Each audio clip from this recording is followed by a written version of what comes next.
안녕하세요. 예술이 일상이 되는 시간, 위클리 아르트 진행의 정혜윤입니다. 오늘은 유예빈, 이라윤 아나운서와 함께하겠습니다. 안녕하세요. 안녕하세요. 매일 똑같이 굴러가는 일상을 보내다 보면 문득 마음 한구석이 텅 빈 것처럼 느껴질 때가 있습니다. 앞만 보고 달리느라고 내 마음이 내는 소리를 놓치고 살기 때문일 텐데요. 그럴 때 우리에게 필요한 건 거창한 조언이라든지 위로 이런 것이 아니라 잠시 걸음을 멈추고 숨을 고를 수 있는 시간일 겁니다. 우리가 굳이 시간을 내어서 누군가의 무대를 찾고 또 예술을 곁에 두려고 하는 이유도 바로 여기에 있겠죠. 오늘도 여러분의 쉴 틈 없는 일상에 작고 다정한 쉼표가 되어줄 다양한 공연 소식들 골라왔습니다. 먼저 주목할 만한 무대를 만나보는 픽스테이지 시간입니다. 제가 준비한 첫 번째 공연부터 함께 만나보도록 하겠습니다. 오늘 소개해드릴 작품은 몰라도 이 가사는 다들 아실 것 같은데요. 그저 살다 보면 사라진다. 저는 이 짧은 가사 한 줄을 들을 때마다 이상하게 마음이 아려오는 기분이 듭니다. 이쯤 되면 어떤 작품인지 모두들 아실 것 같은데요. 오늘 픽스테이지에서 소개할 작품, 한국 창작 뮤지컬의 자부심으로 불리는 서편제입니다. 2010년 초연 이후 수많은 관객들의 마음을 울렸던 소리의 여정을 담은 뮤지컬이죠. 네, 사실 서편제라고 하면 저희가 영화나 또 소설로 참 익숙한 작품이잖아요. 그래서 뮤지컬로 과연 그 깊이가 표현될지 굉장히 궁금했는데 또 이렇게 2026년 새로운 시즌으로 온다고 하니까 굉장히 반갑네요. 네, 그리고 4년 만에 기환이라서 더 기다려지는 것 같아요. 특히 이번 시즌은 캐릭터 포스터부터 남다른 분위기를 풍기고 있더라고요. 네, 이번 시즌 포스터 역시 이 한국적인 미학을 전면에 내세웠는데요. 인물의 초상만으로 서사의 온도를 전하는 데 집중을 한 포스터입니다. 이 소리가 만들어낸 시간의 무게를 담담하게 보여주는 배우들의 표정도 일품인데요. 이번 시즌의 분위기 먼저 영상으로 함께 확인해 보시죠.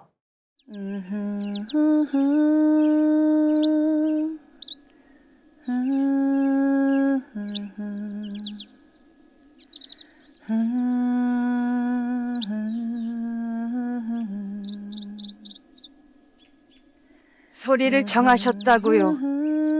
소리 좋아하는 양반치고 내력 없는 분은 없습니다. 소리를 좋아하시게 된 내력이라도 있으시오?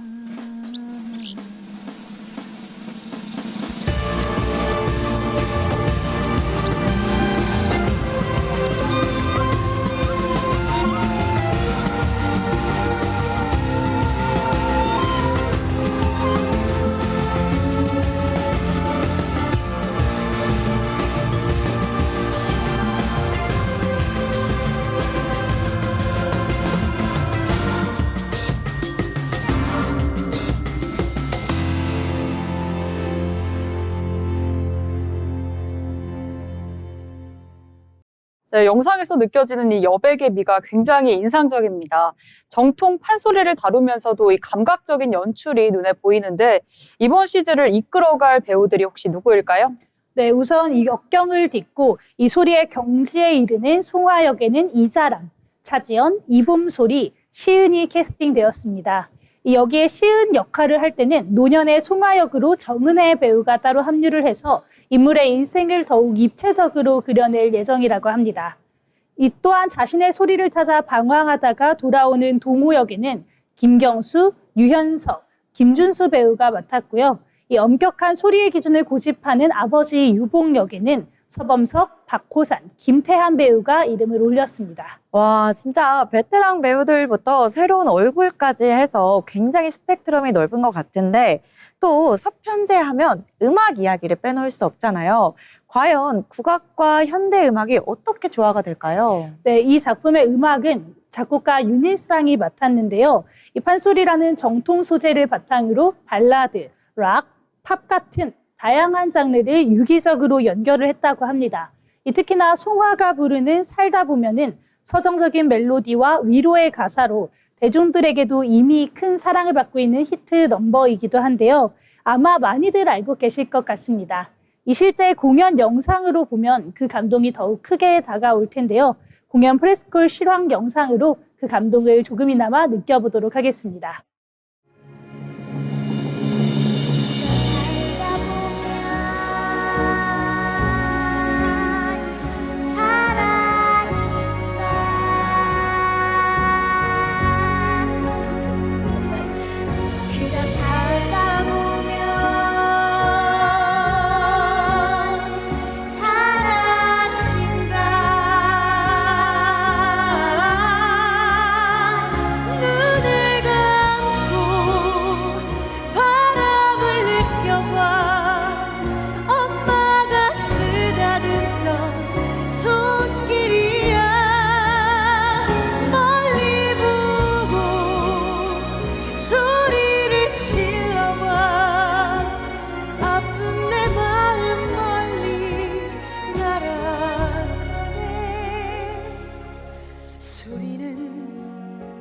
함께 놀던 놀이 돌아가신 엄마 소리를 너도 해봐. 눈을 감고 소리 질러.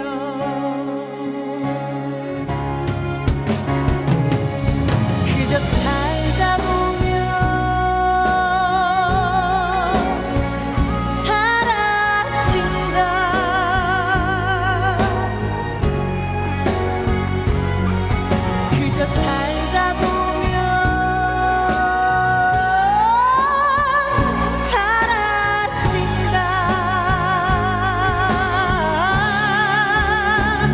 눈을 감고 바람을 느껴봐.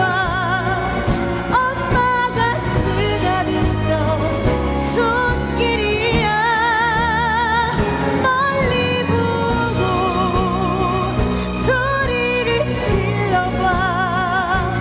아픈 내 마음 멀리 날아가네.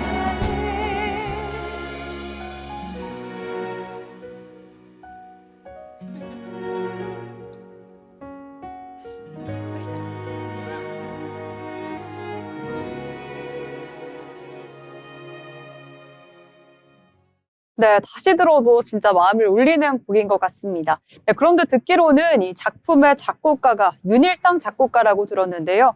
네, 여러 가지 음악들이 섞였다고 보이는데 대중음악들 스타일에서 이 판소리가 얼마나 존재할지가 궁금합니다. 네, 우선 이 서편제의 서사는요, 이 가족과 예술이라는 두 축 위에서 전개가 되고 있는데요. 이 소리에 대한 집착과 사랑, 그리고 그로 인한 상처와 화해를 밀도 있게 음악으로 따라가고 있습니다. 유봉과 송아는 정통 판소리의 길을 걷고 동호는 락과 팝이라는 새로운 음악을 통해 자신만의 소리를 찾으려고 하는데요. 이렇게 이질적인 장르들이 충돌하고 화해하는 과정을 극의 긴장감을 유지하는 핵심이라고 할 수 있습니다. 또 여기서 무대 연출에서도 굉장히 그 한국적인 미가 강조된다고 들었는데 그렇다면 어떤 장면이 가장 기억에 남을까요? 네, 맞습니다. 무대 디자인 같은 경우에는요, 이 전통 한지를 덧붙여서 표현한 순백의 배경과 회전 무대를 활용을 하고 있는데요. 특히 유랑의 길을 표현을 할 때 400여 장의 한국화를 빛으로 그려낸 수묵화 영상이 무대 뒤에 펼쳐지게 됩니다. 이 사계절의 변화와 함께 인물들이 걷는 소리길이 시각적으로 구현이 되는 이 부분이 이 작품의 백미로 꼽히기도 합니다. 네, 한 폭의 그림 같은 무대에서 이 소리가 울려 퍼지는 거네요. 네, 그럼 마지막 피날레 장면은 무엇인가요? 네, 그게 마지막은요, 이 송아가 심청가의 한 대목을 소리로 풀어내고 있는데요. 이 정말 시각적인 장식을 다 걷어내고 오직 소리 하나에 모든 것을 집중시키는 장면입니다.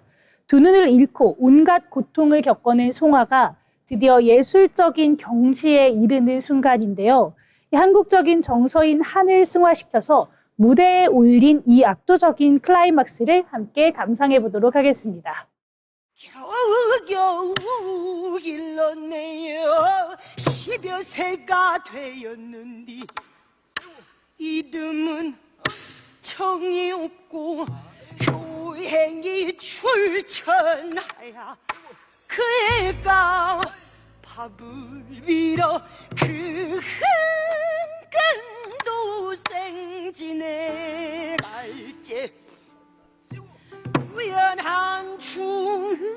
만나 공양미 300석을 부처님께 시주어면 소맹눈을 뜬다하니 효성 있는 내 딸 청이가 300석의 몸이 팔려 임당수 재수로 죽은 지가 오금 3년이야. 뜬뜻대지 못하옵고 자식만 팔아먹은 돈을 살려두어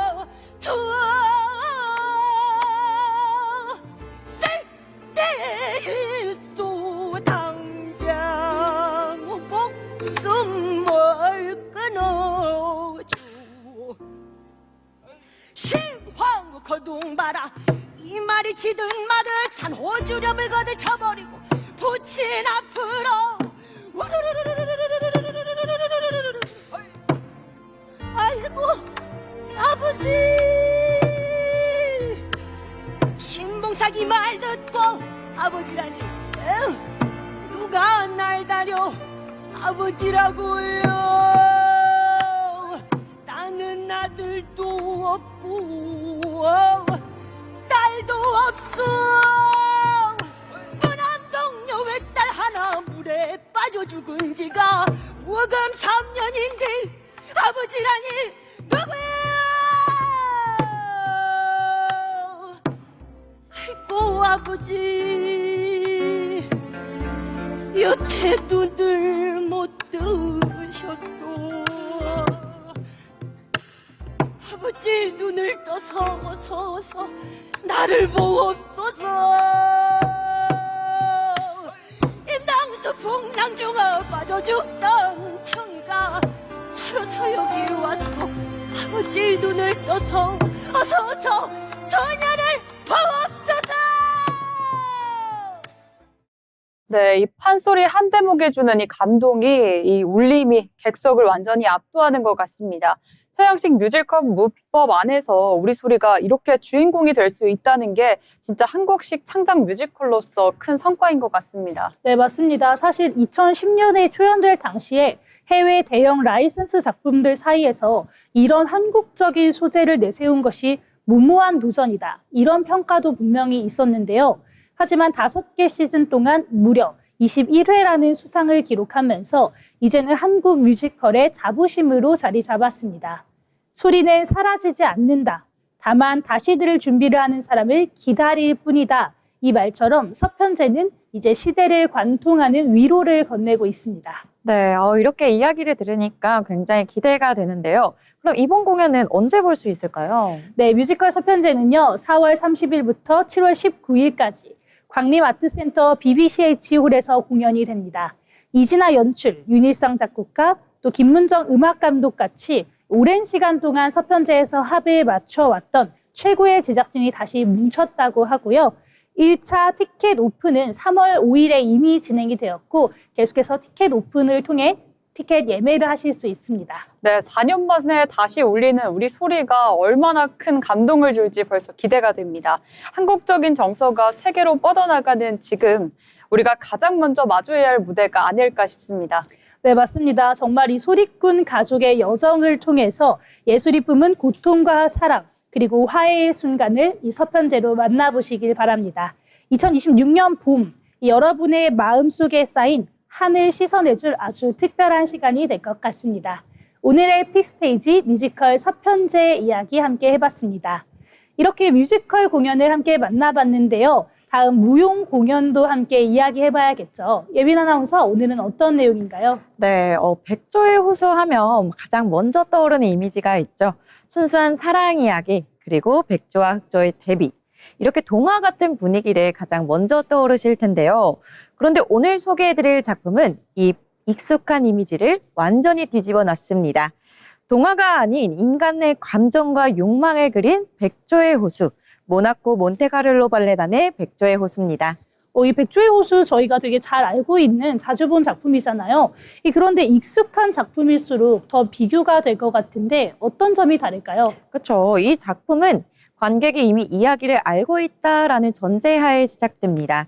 그래서 이야기를 길게 설명하기보다는 장면이 빠르게 이어지고요. 또 인물들의 감정이 바로 전달되는 방식으로 구성되어 있습니다. 네, 그럼 스토리를 따라가기보다는 그냥 느낌대로 먼저 이해하면 된다. 이런 작품으로 보면 괜찮을까요? 그렇죠. 이렇게 이야기를 하나하나 쫓아가기보다는 지금 이 인물이 어떤 감정을 느끼고 있는지 또 그걸 자연스럽게 따라가게 되는 발레 작품이라고 볼 수 있겠습니다. 특히 왕자의 설정이 굉장히 많이 달라졌는데요. 왕자는 단순한 사랑의 주인공이 아니라 여기서는 계모의 통제, 또 흑조의 유혹, 그리고 백조와의 사랑 사이에서 끊임없이 흔들리는 인물로 나옵니다. 이 이야기에서는 절망에 빠진 왕자의 시선에서 전개되면서 관객은 그 왕자로부터 점점 깊게 빠져들게 됩니다. 말씀을 듣다 보니까 이 분위기가 약간 심리극 이런 거에 가까운 느낌이 드는데요. 네, 맞습니다. 이렇게 이 작품은 사실 로맨스라기보다는 인간의 선택과 감정을 보여주는 스릴러, 그런 구조에 더 가깝습니다. 자, 그리고 이 작품에서 가장 인상적인 설정이 하나 있는데요. 바로 백조와 흑조를 한 명의 무용수가 아닌 두 명의 무용수가 만든다는 점입니다. 네, 원래 원작에서는 한 명이 이 백조와 흑조를 둘 다 맞잖아요. 그럼 우리가 익숙하게 알고 있는 이 1인 2역의 구조가 아니라는 거네요. 그렇죠. 이렇게 1인 2역으로 나뉘면서 선과 악, 또 욕망과 순수의 대비가 훨씬 더 선명해지고요. 관객 입장에서도 감정을 더 분명하게 느낄 수 있습니다. 그리고 또 하나 중요한 변화가 있는데요. 바로 의상입니다. 저희가 흔히 알고 있는 백조의 호수에서는 흰색 튜튜가 상징처럼 사용됐었는데요. 하지만 이번 작품에서는 전통적인 튜튜 대신 몸의 움직임을 그대로 드러내는 현대적인 의상을 입습니다. 그럼 분위기도 굉장히 많이 달라질 것 같은데요. 네, 맞습니다. 그러다 보니 동화 같은 느낌보다는 훨씬 더 현실적이고 강렬한 무대가 만들어집니다. 이렇게 모나코 몬테카를로 발레단은 고전을 해체한 뒤에 현대적인 감각으로 다시 구성하는 작업을 이어왔는데요. 특히 이전에 공개한 로미오와 줄리엣 같은 작품에서도 인물의 심리와 관계를 중심으로 풀어내면서 자신들만의 스타일을 만들어 왔습니다. 자, 그럼 여기에서 이 발레단만의 특유의 분위기를 가장 잘 느낄 수 있는 공연 연습 장면을 준비해봤는데요. 함께 보고 오시죠.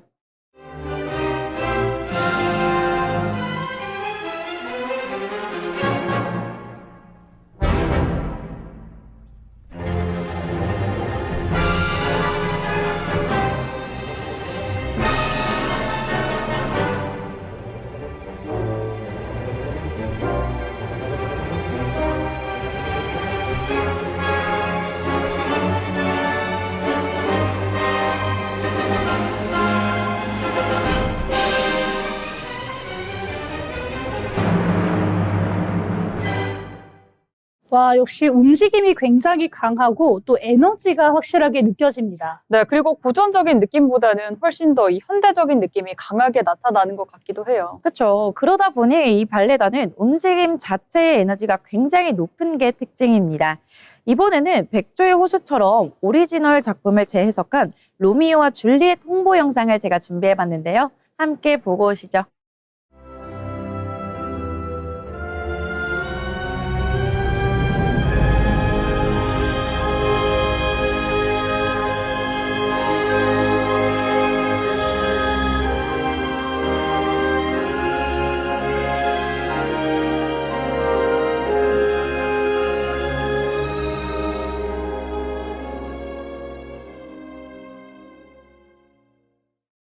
기존에 알던 로미오와 줄리엣은 굉장히 애틋한 내용인데 이 같은 이야기인데도 느낌이 완전 다르네요. 좀 더 감정 표현이 직접적이다 이런 느낌입니다. 네, 맞습니다. 이렇게 모나코 무용단만의 특별한 해석 방식이 그대로 이어져 왔던 백조의 호수도 이렇게 탄생한 건데요. 그럼 오늘 픽 스테이지의 주인공이죠. 백조의 호수 공연 영상도 짧게 보고 오겠습니다.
와, 굉장히 강렬하게 느껴집니다. 확실히 기존 작품보다 훨씬 더 강렬한 신선한 느낌이네요. 네, 그리고 감정이 더 직접적으로 표현이 되는 것 같아요. 네, 너무 잘 보셨는데요. 이렇게 모나코 몬테카를로 발레단은 백조의 호수 동화적인 이야기에서 벗어나 인간의 감정과 욕망을 풀어낸 작품입니다. 이렇게 백조의 호수는 예술의 전당 오페라 극장에서 진행되고요. 공연 기간은 2026년 5월 16일부터 17일까지 진행됩니다. 러닝타임은 약 100분으로 예정되어 있고요. 이번 공연은 마이오 버전 백조의 호수 국내 초연이자 발레단의 4번째 내한 공연이라는 점에서도 큰 의미가 있겠습니다.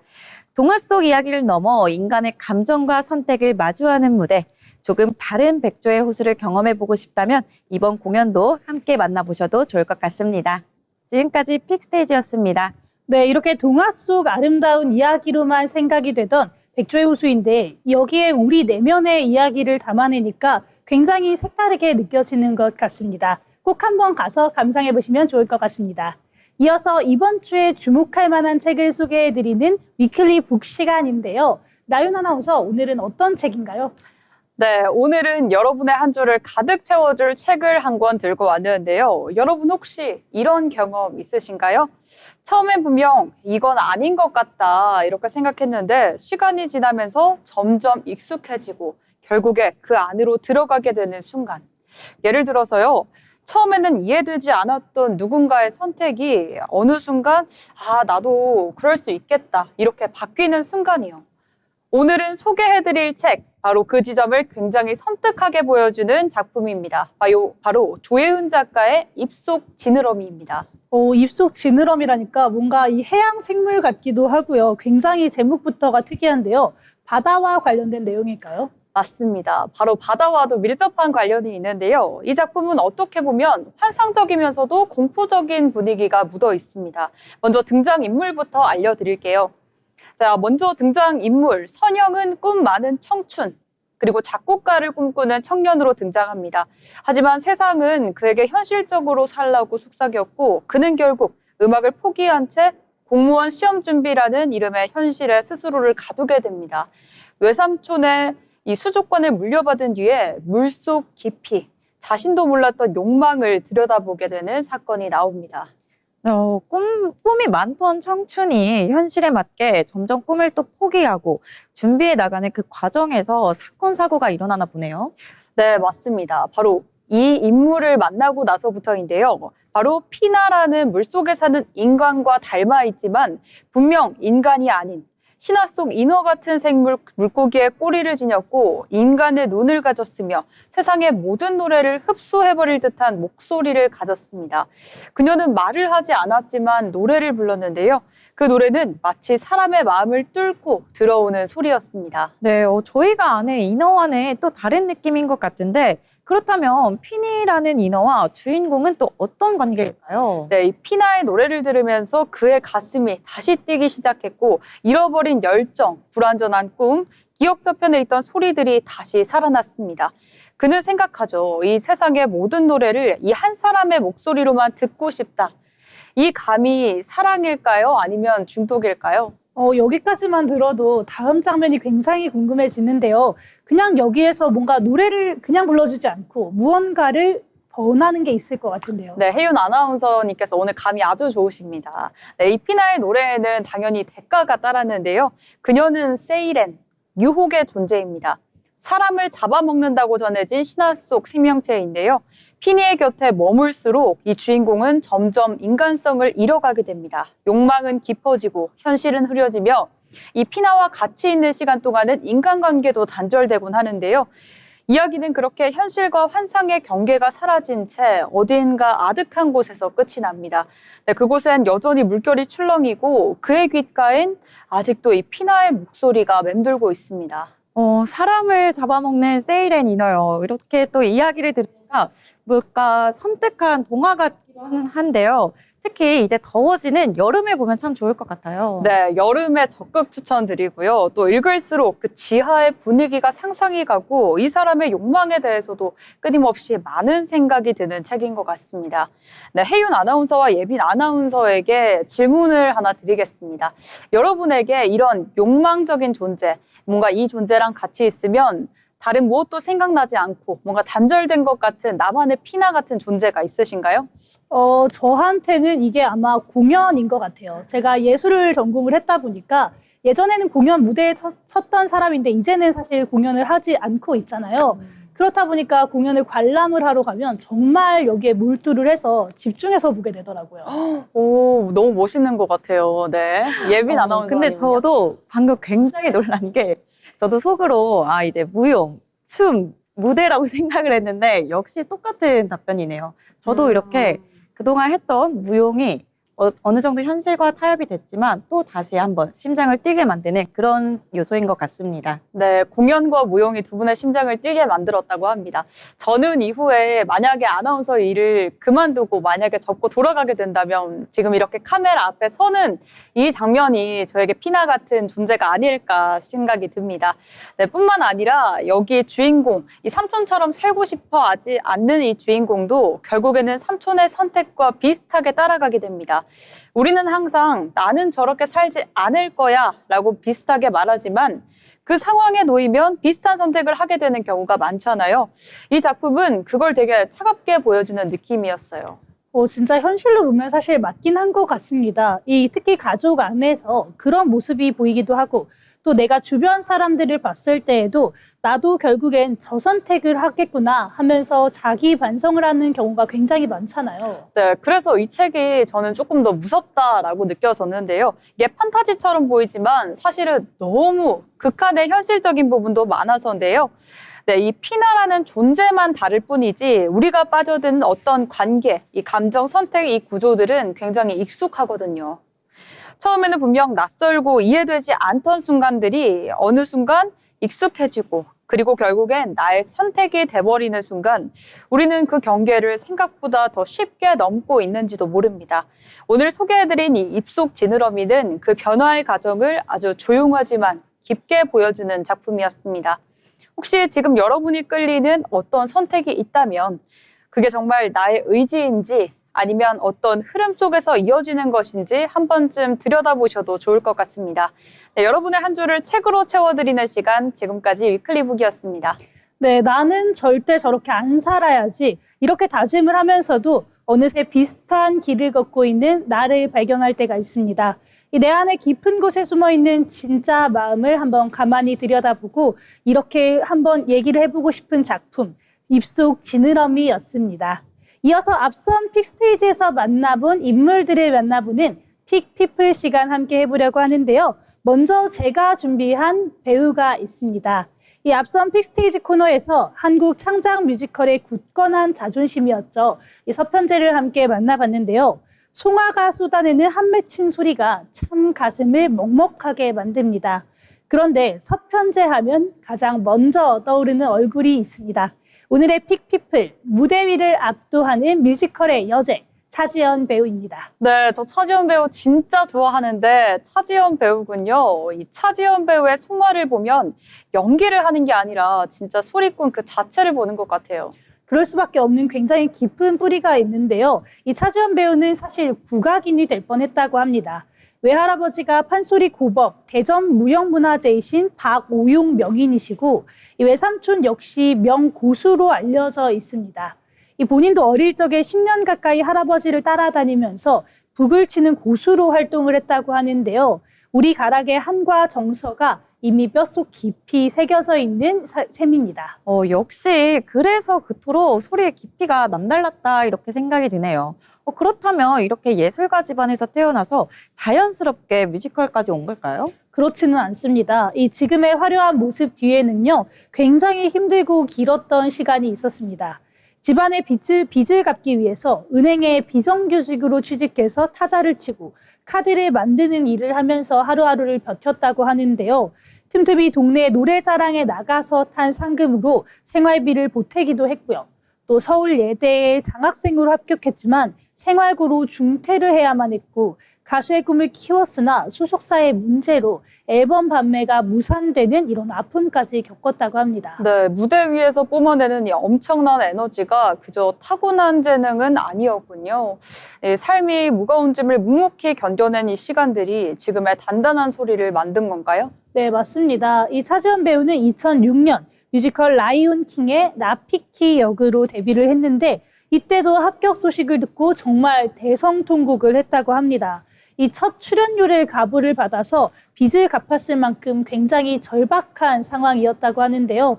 그런 그녀가 대중에게 이름 석자를 깊게 각인시키기 시작한 건 2011년 나는 가수다 무대였습니다. 임재범의 빈잔 무대에 코러스로 섰는데 이 짧은 순간에 엄청난 존재감을 뽐냈죠.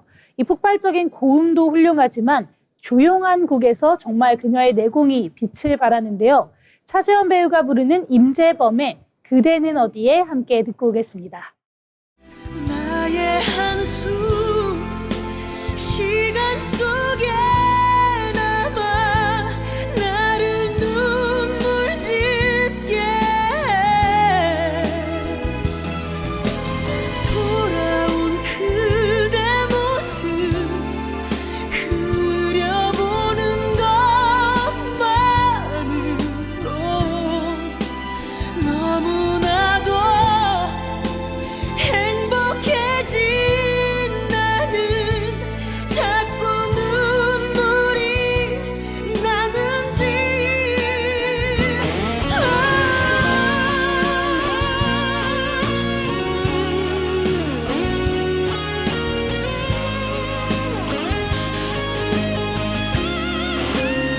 나의 한숨 시간 속에 남아 나를 눈물 짓게 해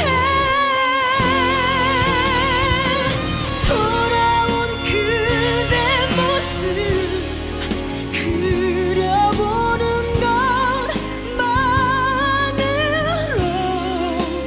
너무나도 행복해진 나는 자꾸 눈물이 나는지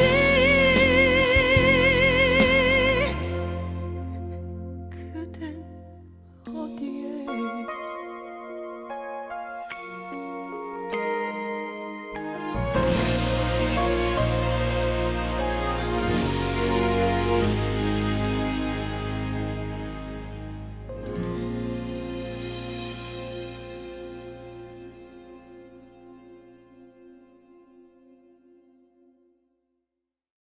와, 정말 그냥 소리를 지르는 게 아니라 가사 한 줄 한 줄을 꾹꾹 눌러 부르는 그런 느낌인데요.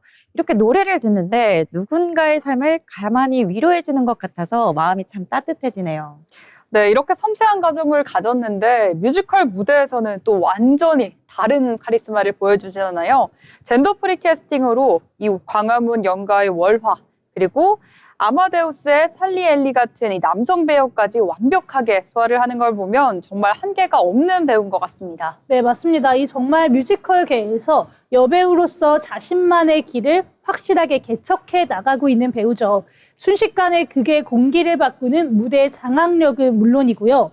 이 때로는 신발을 벗고 무대에 오를 만큼 틀에 얽매이지 않는 자유로움도 가지고 있습니다. 이 폭발적인 가창력과 압도적인 퍼포먼스가 무엇인지 제대로 보여주는 영상이 있는데요.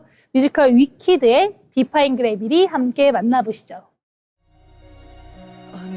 Unlimited 상상해봐 Unlimited 우리들은 환상적인 팀이 될 거야 글린다 함께 꿈을 꾸고 함께 이뤄내고 최고가 될 수 있어 너와 내가 중력을 벗어나 저 끝없는 하늘을 난다면 우릴 막을 순 없어 나를 찾고 싶다면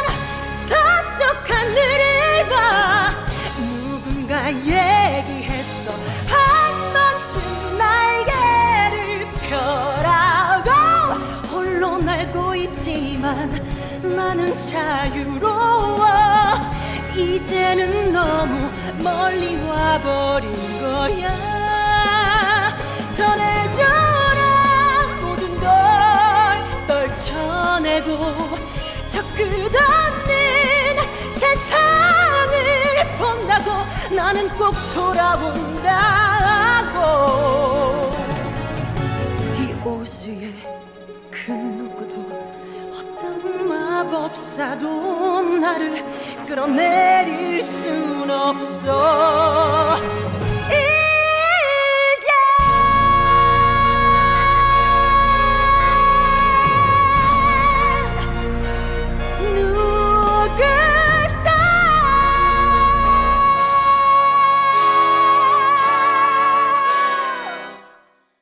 와, 이렇게 화면으로만 보는데도 정말 온몸에 소름이 돋았습니다. 이렇게 뿜어져 나오는 그 성량과 또 무대를 집어삼킬 듯한 에너지가 대체 왜 그녀를 대한민국 최고의 탑배우라고 부르는지 한 번에 알겠습니다. 네, 그런데 최근에는 또 한 번의 놀라운 경험을 하셨더라고요. 이 트로트 경연 프로그램인 현역가왕 3에 출연해서 무려 최종 2위라는 값진 성적을 또 거두셨잖아요. 이 최고의 자리에 있으면서 굳이 낯선 장르에 도전하실 이유가 있을까요? 그 배경에는 굉장히 따뜻한 이런 감동적인 일화가 있는데요. 안동의 한 식당에 들렸는데 차장님이 차지원 배우의 오랜 팬이었다고 합니다. 그런데 생계 때문에 가게를 비울 수가 없어서 뮤지컬을 단 한 번도 보러 가지 못하셨다고 해요. 그러면서 TV에서라도 다양한 노래를 부르는 모습을 보고 싶다, 이렇게 이야기하면서 눈물을 보였다고 하는데요.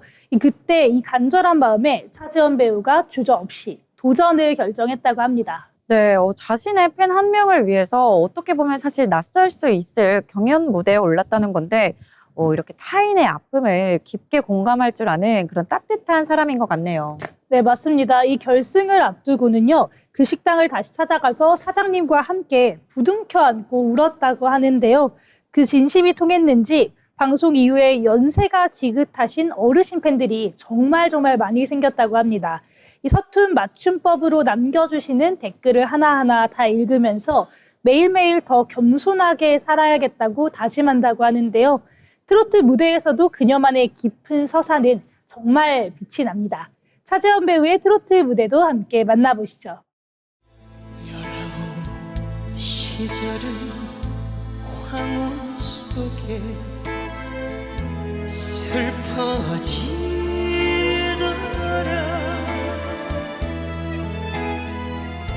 오늘도 안가슴 두드리며 뜬구름 흘러가는 심장로길을 새가 날며 따라왔고 새가 울며 따라울던 얄궂은 그 노래. 봄날은 간다. 별이 뜨면 서러웠고 별이 지면 서로 울던 실없는 그 기억.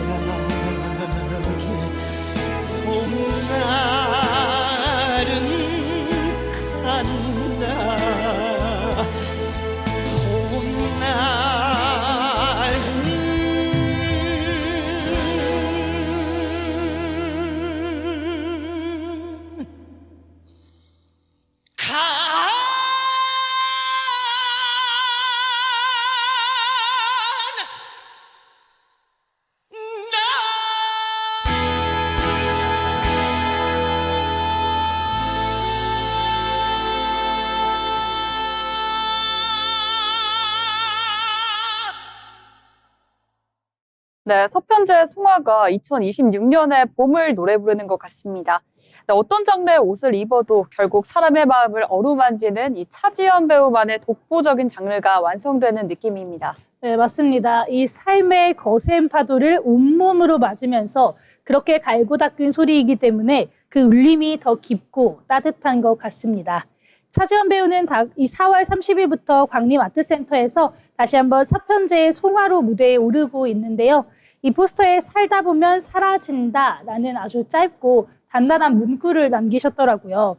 이 삶의 고단함 속에서 다정한 위로가 필요하신 분들은 그녀의 무대를 찾아보시면 좋을 것 같습니다. 오늘의 픽피플, 우리 삶의 깊은 곳을 노래하는 배우 차지연이었습니다. 그럼 우리 다른 분도 함께 만나봐야 되겠죠? 예빈 아나운서, 오늘은 어떤 분인가요? 네, 방금 전 픽스테이지에서 모나코 발레단의 백조의 호수를 소개해드렸는데요. 그 무대를 더 깊게 이해하려면 한 명의 무용수를 절대 빼놓을 수 없습니다. 바로 모나코 발레단에서 활약하고 있는 한국인 수석 무용수 안재용 발레리노입니다. 한국인 무용수가 이렇게 세계적인 발레단에서 활동하는 점도 굉장히 인상적인데요.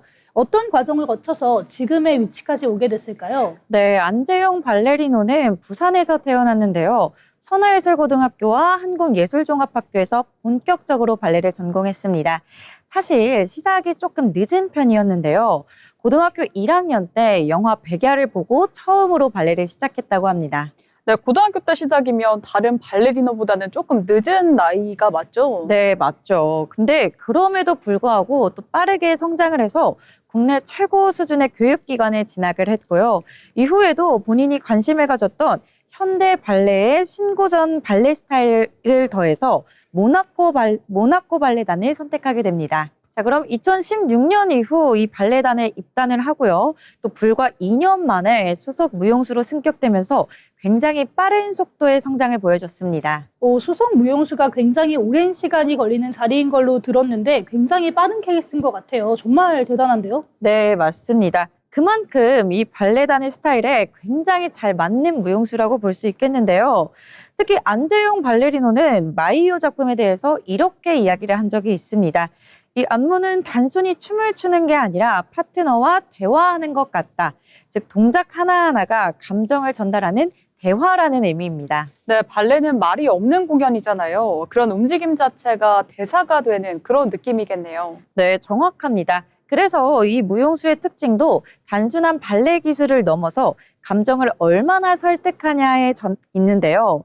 또 하나 인상적인 부분은 그만의 작품 해석법이 있습니다.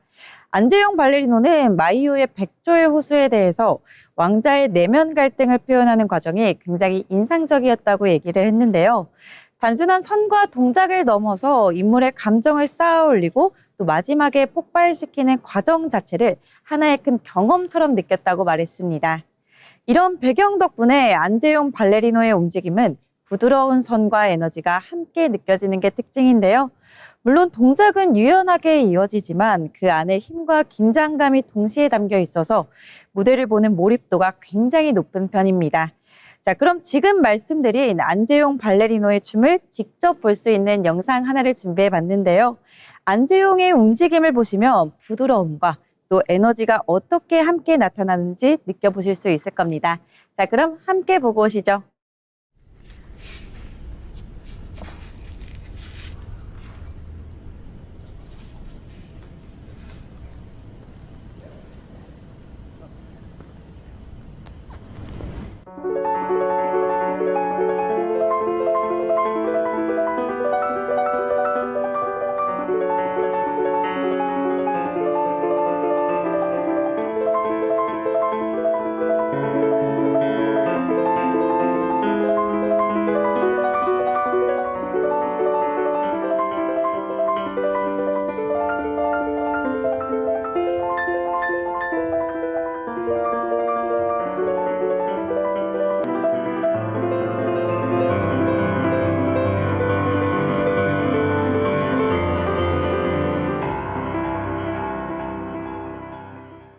말씀하신 것처럼 동작이 굉장히 부드럽게 이어지는데 그 와중에 힘이 같이 느껴져서 더 집중을 하게 되는 것 같아요. 네, 맞아요. 특히 움직임이 그렇게 크지 않아도 에너지가 계속해서 전달되는 느낌이 들어요. 네, 맞습니다. 이 무용수는 동작의 크기보다는 흐름과 밀도로 감정을 전달하는 스타일인데요.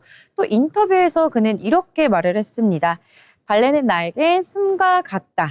이렇게 발레 없이는 자신을 상상할 수 없을 정도로 삶 그 자체와 연결됐다고 말한 건데요. 정말 이 발레 자체가 삶이 된 느낌입니다. 맞습니다. 그래서인지 무대 위에서 보여주는 집중력과 그 몰입도가 더 강하게 느껴지는 무용수인데요. 이렇게 한국에서 시작해서 세계 무대의 중심에 서고 있는 무용수, 또 감정을 움직임으로 설득하고 있는 발레리노 안재용이었습니다. 네, 이렇게 안재용 발레리노까지 함께 만나봤습니다. 벌써 오늘 준비한 이야기를 마칠 시간이 되었는데요. 한 해 정서를 만나볼 수 있는 뮤지컬부터 익숙함을 깨고 내면을 이야기하는 발레 공연, 그리고 깊은 속마음을 마주하게 한 한 권의 책까지 오늘은 유독 우리 스스로를 가만히 들여다보는 시간이었던 것 같습니다. 매일 정답을 찾느라 쫓기듯 흘러가는 일상 속에서 이렇게 오늘 함께 나눈 공연 이야기들이 여러분의 스스로에게 다정한 질문 하나를 던져볼 수 있는 여유가 됐기를 바랍니다. 저희는 다음 주 이 시간에 또 다른 공연과 책 이야기들을 정성껏 골라서 담아오겠습니다. 오늘도 시청해주신 여러분 고맙습니다.